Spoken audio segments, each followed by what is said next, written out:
کہ صحابی کو برا مت کہو، تو اس کے جواب میں آپ نے حضرت خالد بن ولید کا واقعہ سنایا تھا اور کہا تھا کہ آپ صلی اللہ علیہ وسلم نے انہیں اپنے صحابہ میں شامل کنسیڈر نہیں کیا. وہ ایک بندے نے سنی، اس نے پوری کلپ سن کے نا جو بات نکالی نا کہ یہ اب صحابہ کو نہیں مانتے. پھر اس نے آپ کا جو نام ہے نا، ایک اور بندہ ہے میں آپ کو بتاتا ہوں، کوئی مالکی ہیں وہ، تو انہوں نے کبھی ریسنٹلی بک لکھی ہے کہ صحابہ جو ہے نا یہ یعنی کہ صلح حدیبیہ کے بعد جو ہے نا وہ صحابہ نہیں ہے، اور وہ کیا کہتے ہیں ان میں سے بہت کم جنت میں جائیں گے، اس طرح کر کے کوئی ایک بندے نے بک لکھی ہے. وہ بھی میرے پاس آ گئی تھی، میں نے پڑھ لی تھی. وہ نہیں وہ غلط کرتا، میں نے تو صرف اس حدیث کی حد تک کہا تھا کہ علماء جو ہے نا امام نبی ابن حجر وغیرہ وہ کہتے ہیں کہ اس حدیث میں ٹھیک ہے، پھر باقی سب لوگوں پر بھی ہم پر یہ حکم لاگو ہو گیا گالیاں نہ دو، مگر جب آپ نے حضرت خالد کو کہا کہ تم میرے اصحاب کو گالیاں نہ دو، تو اگر ان کو آپ اصحاب میں شمار کرتے تو یہ کہتے کہ تم بھائی عبد الرحمان کو گالیاں نہ دو یا فلاں کو گالیاں نہ دو، یہ کہنا کہ تم میرے اصحاب کو گالیاں نہ دو کیونکہ تم میں سے کوئی اور پہاڑ دینا. تو اس خاص حدیث میں نا اس موقع پر آپ نے صلح حدیبیہ والوں کو اصحاب میں شمار نہیں کیا. آگے پیچھے بہت حدیثوں میں ان کو بھی شمار کیا، کیوں نہیں شمار کیا؟ کوئی موقع آتا نا قرآن پاک میں یا ایھا الذین آمنوا یا المؤمنون، تو علماء کہہ دیتے ہیں کہ یار یہ خاص لوگوں کے لیے جو چوٹی کے لیے، باقی عام موقعوں پر سب مومن ہوتے ہیں اس میں شامل. میں نہیں اس کے ساتھ ہے، مگر اس کی بات اس حد تک ٹھیک ہے کہ یہ جو کہتے ہیں نا کہ صحابہ تنقید سے بالا ہے، یہ کوئی دین نہیں ہمیں مجبور کرتا. گاڑیاں اور بات ہے، مگر یہ کہیں کہ ان کا مسئلہ نہیں ٹھیک یا ان کا یہ فعل غلط ہے، یہ تو پوری امت کرتی آتی. امام شوکانی لکھتے ہیں اس پر تو علماء کا اجماع ہے کہ صحابی ماننے کے باوجود ان پر قدح کرتے ہیں، نقصہ چینی کرتے ہیں، ان کی غلطیاں بیان کرتے ہیں، برا بڑا کہنا الگ بات. باقی ان کا جو احسان ہے کہ وہ پہلے اسلام لائے، ہم تک پہنچایا، اس وجہ سے بعض والوں کی نیکیاں جو ہیں ان سے ان کی نیکیاں اعلیٰ ہی ہیں. صحیح. آپ نے خاص قرآن پاک نکال کر اگر دیکھا تو جہاں آیا نا کہ مہاجرین انصار میں سے جو سابقون ہیں اور والذین اتبعوہم بإحسان، اب کئی مولوی اس کا ترجمہ کر دیتے ہیں کہ جو بعد میں آنے والے ہیں تابعین وغیرہ وہ بھی جو ہیں کہ اللہ راضی ہو گیا. نہیں، یہ صحابہ ہی ہیں مگر پہلوں کے بعد ذرا دیر سے ایمان لائے، مگر ایمان لانے کے بعد اتبعوہم بإحسان، انہوں نے نا مہاجرین انصار اولین کی پوری اچھے انداز سے پیروی کی. ان کا کریکٹر بھی پہلے اسلام کے بعد بہت اعلیٰ ثابت ہوا پہلوں جیسا. یہ گروہ جو ہے نا کہ جو پہلے ہی آ گئے، جو کچھ دیر میں آئے مگر پھر ان کا اتبعوہم بإحسان بہت عمدہ طریقے سے پہلوں والے کام کیے، اس گروہ پر اللہ راضی ہے. باقی جو بعد میں آئے جن کا آگے آیت میں آتا کہ وہ خلط عملا صالحا وآخر سیئا، کچھ نیک کام کرتے ہیں کچھ برے کرتے ہیں، ان کے بارے میں اللہ نے یہ نہیں کہا کہ وہ دوزخی نہ جنتی، عسى اللہ ان يتوب علیہم، امید ہے کہ اللہ ان پر فضل فرمائے. سب لوگ اپنی اپنی کیٹیگری ہے نا. جی لوگوں نے صاف لکھا ہے کہ باوجود فاسق ہونے کے اس صحابی کی روایت قابل اعتبار ہے، کیونکہ روایت میں صرف صدق اور حفظ درکار ہے کہ سچ بولتا ہو اور حافظہ درست ہو. اس کے ہی بھی لکھتے ہیں کہ باوجود کہ وہ فاسق ہے.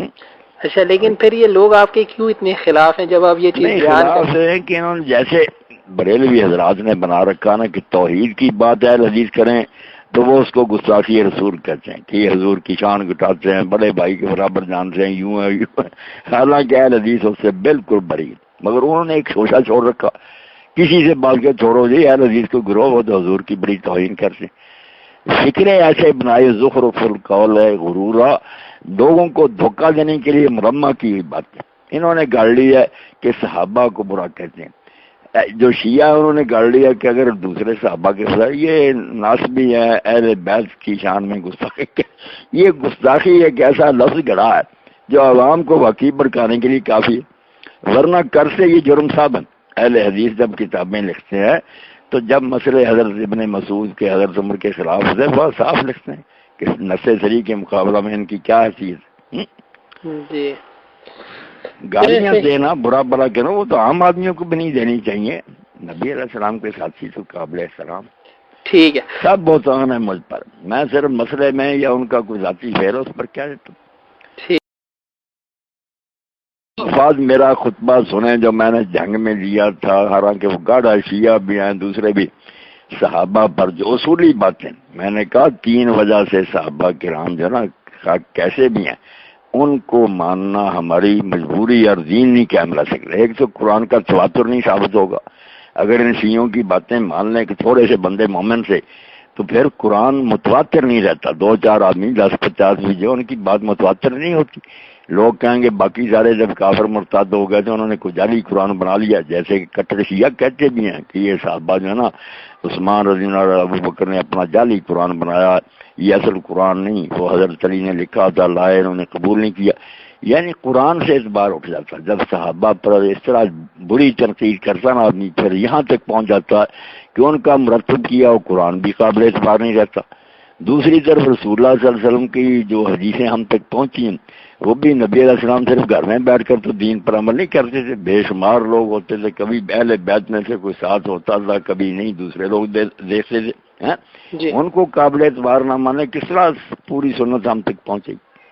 جی اور جو اللہ تعالیٰ نے قرآن پاک میں سورہ انفال میں فرمایا کہ تیرے لیے اللہ کافی ہے اور وہ مومن کافی ہیں جو تیرے پیرو، یعنی حضور کو اللہ نے کہا 2 ذریعے سے تیری مدد ہوئی، ایک میں مددگار ہوں وَاتَّبَعَكَ کمل المومن، دوسرے وہ مومن ہے جو جنہوں نے تیری پیروی کی۔ اللہ تعالیٰ کہہ رہا تعریف میں ان کے کہ اگر ایسے فضائی اور ذیلانے نہ ملتے تو دین کس طرح کا؟ شیعہ لوگ حضرت علی کی ہر موقع پر انہوں نے بس کلا توڑا فلاں، اللہ کہتا ہے حسبک اللہ من اتبعک من المومن، اللہ کافی ہے، وہ مومن کافی ہیں جو ایمان، بے شمار مومن آپ کو مل گئے، وطن چھوڑے جانے قربان کی۔ جی اور یہ بھی بات قرآن پاک میں آپ دیکھتے ہیں کہ حضور کے معجزات جو ہیں نا اور آپ کی نبوت کے دلائل، ان میں اس بات کو بھی بیان کیا جاتا ہے کہ ان لوگوں کی پہلی حالت دیکھو کیسے یہ ڈاکو بدماش زانی شرابی تھے، اور اب حضور کی صحبت سے یہ کیسے نیک بن گئے، فرشتے بن گئے۔ قرآن ان کو معجزہ نبوت کہتا ہے کہ حضور کی تربیت سے دیکھو کیسے لوگ تبدیل ہو گئے۔ اگر ہم مانے نہیں وہ سارے برے ہی تھے تو کیا پھر نبی کا کمار رہ جائے گا جو قرآن دوہرا رہا۔ جی اچھا مولانا صاحب کب دی آپ یہ تو بشر ماننا چاہیے، یہ اہل حدیث تو انبیاء کو معاف نہیں کرتے، اب صحابہ کے بارے میں چیختے ہیں۔ اسی لیے سال مقبلی یمن کے عالم جو مکہ آ گئے تھے انہوں نے اپنی کتابوں میں لکھا کہ یہ نبی اور ابن حجر جو ہے انہوں نے صحابیت کو نبوت سے بھی اونچا سمجھ رکھا کہ نبیوں پر تنقیدیں کرتے ہیں، آدم سے یہ ہوا، نوح سے یہ ہوا، جب توحید بیان کرنے پر آتے ہیں رگڑے لگاتے ہیں کہ فلاں نبی کو اللہ نے ڈانٹا، مگر صحابہ کے لیے انہوں نے حصار بنایا ہوا ہے۔ یہ ابن حجر انسان ہے، کسی نے شراب پی ہے، کسی نے جناب وہ شراب شریف تو نہیں ہو جائے گی۔ اچھا نہیں ابن حجر بھی صحابہ کی بہت وہ کرتے تھے، بڑے روایت پرست تھے، وہ تو اتنے روایت پرست ہیں کہ دیکھیں نا جو دین کو بالکل تباہ کرنے والی روایت ہے کہ نبی علیہ السلام سورہ نجم پڑھ رہے تھے، جب بتوں کا ذکر آیا فرأیتم اللہ تو شیطان نے آپ کی زبان پر قبضہ کر کے بتوں کی تعریف میں وہی بات کہہ دی جو کفار مکہ بتوں کی شان میں کہتے تھے، تلک الغراء کھلا، کہ یہ بڑے بلند پایا بزرگ ہیں، اللہ کی بارگاہ میں ان کی سفارش قبول ہوتی ہے۔ تو جب سورج ختم ہوئی آپ نے سجدہ کیا تو کفار نے بھی کر دیا۔ حضور نے پوچھا مسلمانوں نے تم نے کیوں کیا؟ انہوں نے کہا ہمارا جھگڑا ہی ختم ہو گیا تیرے ساتھ، تو نے مان لیا۔ تو آپ پھر غمگین ہو کر بیٹھ گئے کہ شیطان نے میری زبان سے قرآن میں یہ باتیں کہلوا دی۔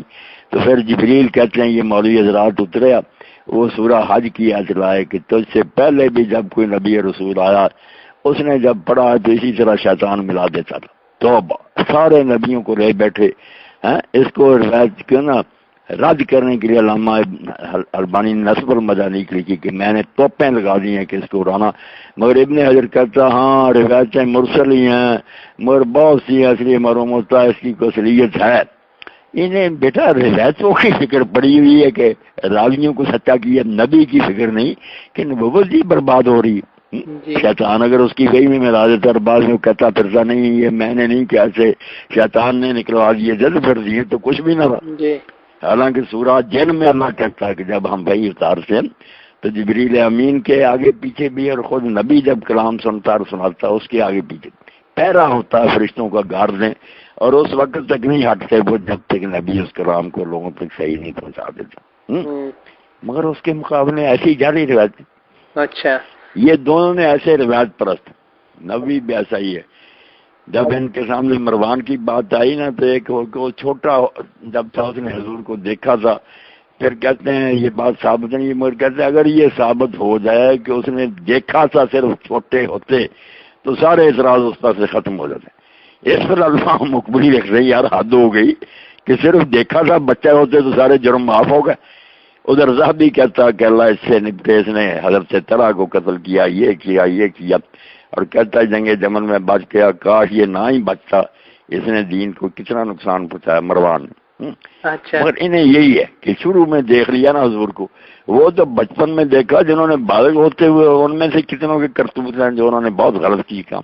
اچھا اب عمر ابن العاص نے جو ثالثی کی ہے، ابن کثیر خود کہتا کہ اس سے بڑا دھوکہ کیا ہوگا کہ بعد حضرت علی کے سال سے کچھ لی، ساری امت کا مسئلہ حوالے ہوا، بیڑا غرق کر کے رکھ دیا کہ علی کو معزول کر دیا ہم نے، معاویہ کو برقرار رکھتے ہیں۔ شیخ البانی کی بھی یہی رائے تھی یا ان کی کیا رائے تھی شیخ البانی کی؟ نہیں، شیخ البانی بھی اسی پر تھے کہ ہاں اجتہادی طور پر ان سے یہ باتیں ہوئی ہیں، فلاں وہی سنیے والی باتیں جو چلی آ رہی۔ تو یعنی ہسٹری میں کس کس کا، یہ امام ابن حزم کے بھی آپ بڑے حوالے دیتے ہیں، تو ان کی بھی یہ رائے نہیں تھی کہ؟ نہیں، انہوں نے جو ان کے غلط کام ہے ان کو کھول کر لکھا تھا، ان کو لکھا ہے؟ لکھا اچھا، بالکل۔ تو اور کس کی رائے ہے یہی والی؟ ایک آپ نے مجھے سب کی ہے، سب کی، جو بھی تاریخ لکھنے والے یہ حدیثیں شرح، جب ان پر یہ جنون نہیں نا سوار ہوتا شیعوں کی تردید سے مانتے کہ انہوں نے کام بڑے غلط کی۔ یہاں ایک بڑا جگرالو مولوی کراچی سے آیا ہے لذیذ، وہاں سے بھی نکالا گیا شرارتوں کی وجہ سے، وہ میرے بڑا خلاف ہے۔ اس نے ایک شاگرد سے کہا کہ حدیث ٹھیک ہے کہ جو حضرت عمار کو گروہ قتل کرے گا وہ باغی ہے، مگر علماء نے حضرت معاویہ کے پورے گروہ کو اجمالاً کہا، حضرت معاویہ کا نام لے کر کسی نے نہیں بالخصوص کہا کہ وہ باغی ہے۔ جب اس نے بات کہی تو میں نے بیٹا اسی وقت چل بلایا، ابن کثیر کی نکال کر دکھا دی کہ انہوں نے عنوان باندھا کہ یہ حدیث جو ہے حضور کا معجزہ ہے، سچا ثابت ہوا، اور اس سے ظاہر ہو گیا کہ علی حق پر ہے، وہ معاویہ تو باغن، اور معاویہ جو ہے وہ باغی ہے۔ وہ شاگرد کہنے لگا اب میں جا کر دکھاؤں گا، کچھ پڑھا کرو۔